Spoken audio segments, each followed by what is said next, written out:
ಇವಾಗ ಅಖಾಡಕ್ಕೆ ಇಳಿದಾಗಿದೆ. ಎರಡು ಎಕ್ಸ್ಟ್ರಿಮಿಟಿಗಳ ನಡುವಿನ ಫೈಟ್ ಅಂತ ವಿಶ್ಲೇಷಣೆ ಮಾಡಲಾಗ್ತಿದೆ. ಒಂದು ಕಡೆ ಗೆಲ್ಲೋಕ್ಕೋಸ್ಕರ ಏನು ಬೇಕಾದರೂ ಮಾಡ್ತೀವಿ ಅನ್ನೋ ಮನಸ್ಥಿತಿ ಇರುವ DK ಬ್ರದರ್ಸ್ ಅನ್ನೋ ವಿಶ್ಲೇಷಣೆ ನಿಮ್ಮ ಕಿವಿಗೂ ಬಿದ್ದಿರ್ಬೋದು. ನೀವು ಮತ್ತೊಂದು ಕಡೆ ಸರಳ ಸಜ್ಜನಿಕೆ ವ್ಯಕ್ತಿತ್ವ ಅಂತ ಹೇಳಿ ಈ ಬೆಂಗಳೂರು ಗ್ರಾಮಾಂತರ ಲೋಕಸಭಾ ಫೈಟ್ ಇದೆಯಲ್ಲ, ಯಾವ ಥರ ಫೈಟ್ ಸರ್ ಇದು? ಯಾವ ರೀತಿ ಗಮನಿಸ್ತೀರಿ?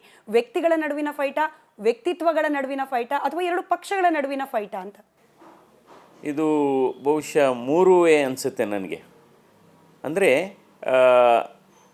ಚುನಾವಣೆ ಅಂದರೆ ಸ್ಪರ್ಧೆ ಇರುತ್ತೆ. ಬಟ್ ನಾನು ಇಷ್ಟಪಡೋದು ಅಂದರೆ ಆರೋಗ್ಯಕರ ಸ್ಪರ್ಧೆ ಆಗಬೇಕು. It should be A sportive fight. ಅದು ಜನ ತೀರ್ಮಾನ ಮಾಡಲಿ.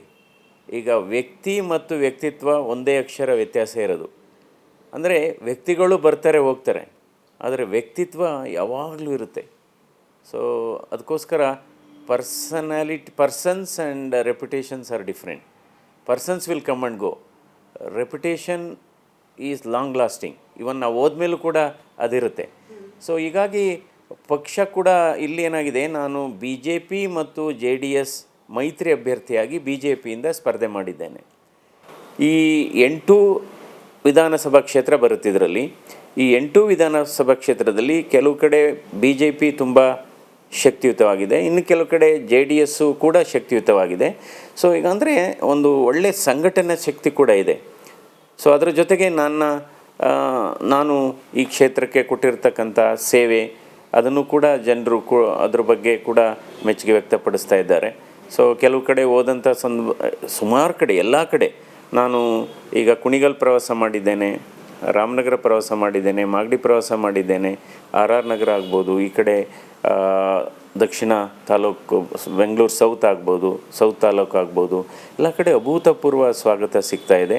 ಸೊ ಅದರಿಂದ ನಮ್ಮ ಆತ್ಮವಿಶ್ವಾಸ, ಆತ್ಮಸ್ಥೈರ್ಯ ತುಂಬಾ ಜಾಸ್ತಿ ಆಗಿದೆ. ನೀವು ರೆಪ್ಯುಟೇಷನ್ ಬಗ್ಗೆ ಮಾತನಾಡ್ತಿದ್ರಿ. ಡಾಕ್ಟರ್ ನಾಗ್ತಿಹಳ್ಳಿ ಚಂದ್ರಶೇಖರ್ ಅವರು ಹೇಳ್ತಾರೆ, ನೀವು ನಿಮ್ಮ ವೈದ್ಯಕೀಯ ಕ್ಷೇತ್ರದಲ್ಲಿ ಗಳಿಸೋದನ್ನು ರಾಜಕೀಯದಲ್ಲಿ ಕಳ್ಕೊಂಡು ಬಿಡ್ತೀರಿ ಅಂತ ಹೇಳಿ.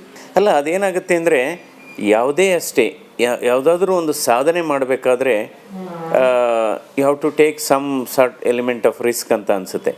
ನಂದೇನಾಗಿದೆ, ನಾನು ನನ್ನ ವೃತ್ತಿ ಜೀವನದಲ್ಲಿ ಮಧ್ಯದಲ್ಲಿ ಬಿಟ್ಟು ಬಂದಿಲ್ಲ. ನಾನು ಸುದೀರ್ಘ ಅವಧಿ, ವಿಸ್ತರಣೆ ಅವಧಿಯನ್ನು ಮುಗಿಸಿ ಬಂದಿದ್ದೇನೆ.